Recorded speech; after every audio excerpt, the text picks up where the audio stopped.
Evening, everybody. All right, so I'm in California. There's some echo because it's a hotel room, and that's part of the reason I pre-recorded as many videos as I did before we came down here, because I knew that there would be problems with any videos recorded here, so I had to get all those All-Star break videos done immediately. Now, tonight there were 3 games in the NHL, all on at the same time. 2 of them end up going to extra time because, of course, they do. So, first we'll talk about Montreal and Ottawa. Giroux scores from Zaitsev and Chabot at 2:57. Then at 3:49, it's Stützle from Joseph and Chabot. So that's 2 goals in less than a minute. And it was 2 goals on their first 3 shots. So Montreal doesn't start on time, and Ottawa very accurate right out of the gate.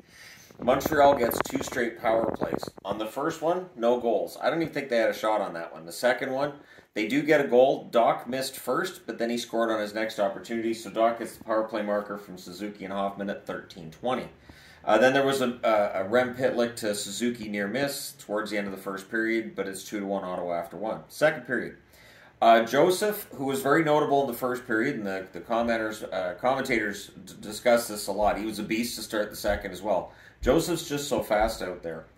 Habs, they get a power play. During that power play, the fans tried to call another that would have made it 5-on-3, but they don't get it. So there's a post for Hoffman, the 5-on-3, and then 5-on-4 are killed off. Sens get a power play. That's killed off as well.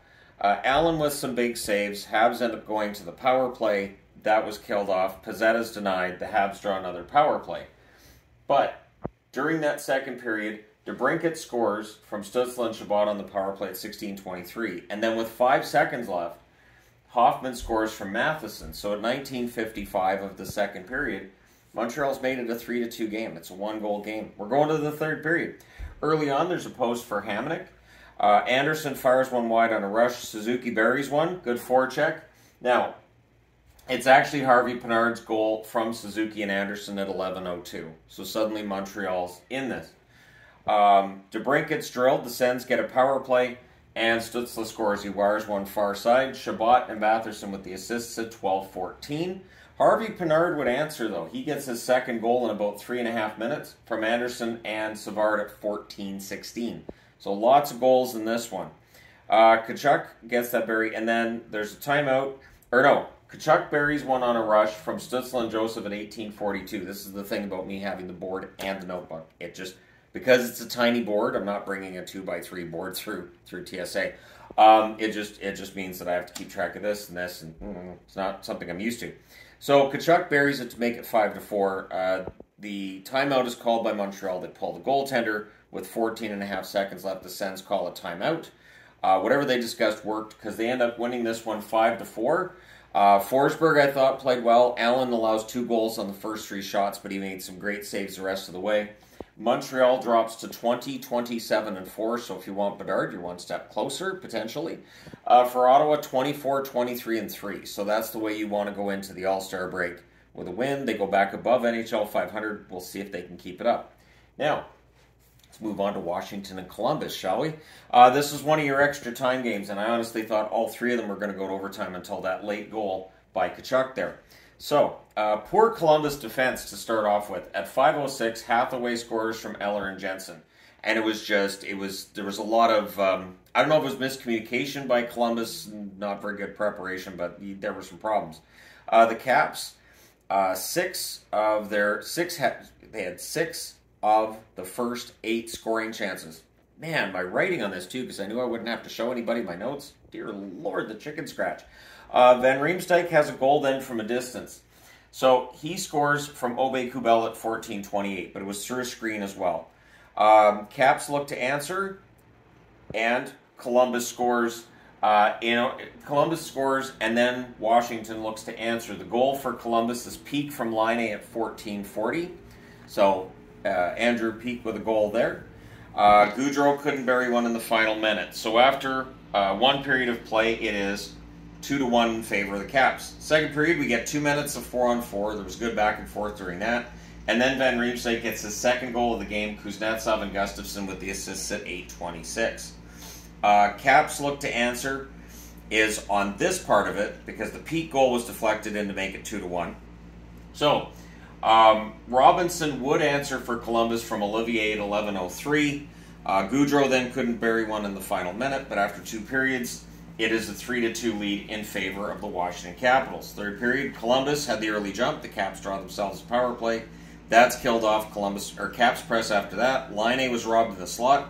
Korpisalo is the only reason this one's 3-2 at this point, too. A lot of highlight reel saves by Korpisalo.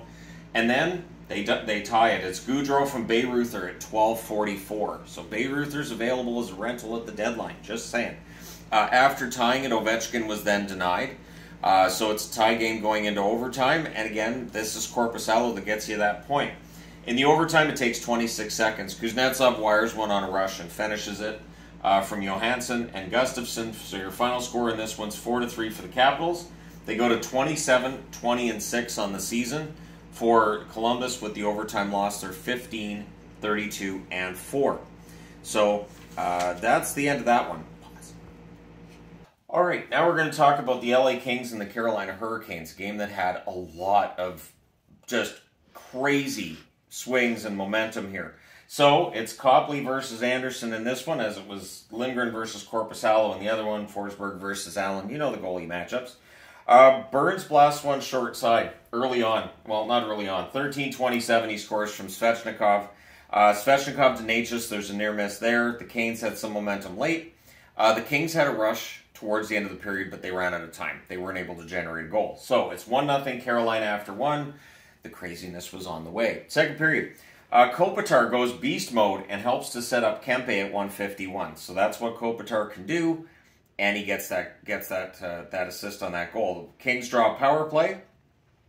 They don't score on it, and at 11:34, Fiala puts LA ahead. He scores that one from Lizotte. He scores that one on a rush. He wires it 2-on-1.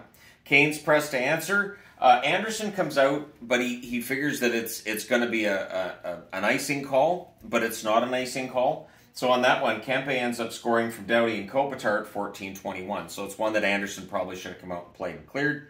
Kings get a second power play. They score pretty early on it. It's Kopitar from Anderson, Dolan, and Doughty at 15:20. That's 4 goals in the second period for the Kings. They're ahead 4-1 after 2. Third period, Stastny, early on, 3:27, he scores from Stepan and Kotkaniemi, and that makes it 4-2. And as soon as I heard that, I thought, yeah, the Canes aren't done. The Canes are absolutely not done. Danault was denied on a response. The Canes press. The Kings are doing a good job of blocking, keeping to the outside. And then it's a deflected goal. It's Stahl from Pesce and Fast at 9:54. Didn't sound like there was much of a chance for Copley on that one. So the Canes, there's a delay game call that gives them a power play, and they score on it. It's Teravainen from Shea and Svechnikov at 12:31, so that ties the game. Kempe nearly answers. Aho's denied as the Canes are seeking the lead, but we're going to overtime. Canes controlled early. They were dominant in that period as well. Aho's denied. Svechnikov draws a power play. It's Aho that ends it. He scores from Burns and Natchez at 4:06. And so your final score is 5-4 in overtime for Carolina. With the win, they go to 33-9-8 with the overtime loss. The Kings 28-18-7. And that was probably the most bonkers game of the night. I think that the fans went home pretty happy in that one. Home team only won 1 tonight, and that was Carolina. Going into the third period, they looked like the one home team that was probably going to lose. But there you go. Let me know your thoughts in the comments section below, as always, and apologize for the haphazard way this is all set up, but vacation and all. Let me know your thoughts. Don't forget to hit like and subscribe if you're browsing right through you just happened upon this video. Thank you guys so much for all your support. I'll talk to you again soon.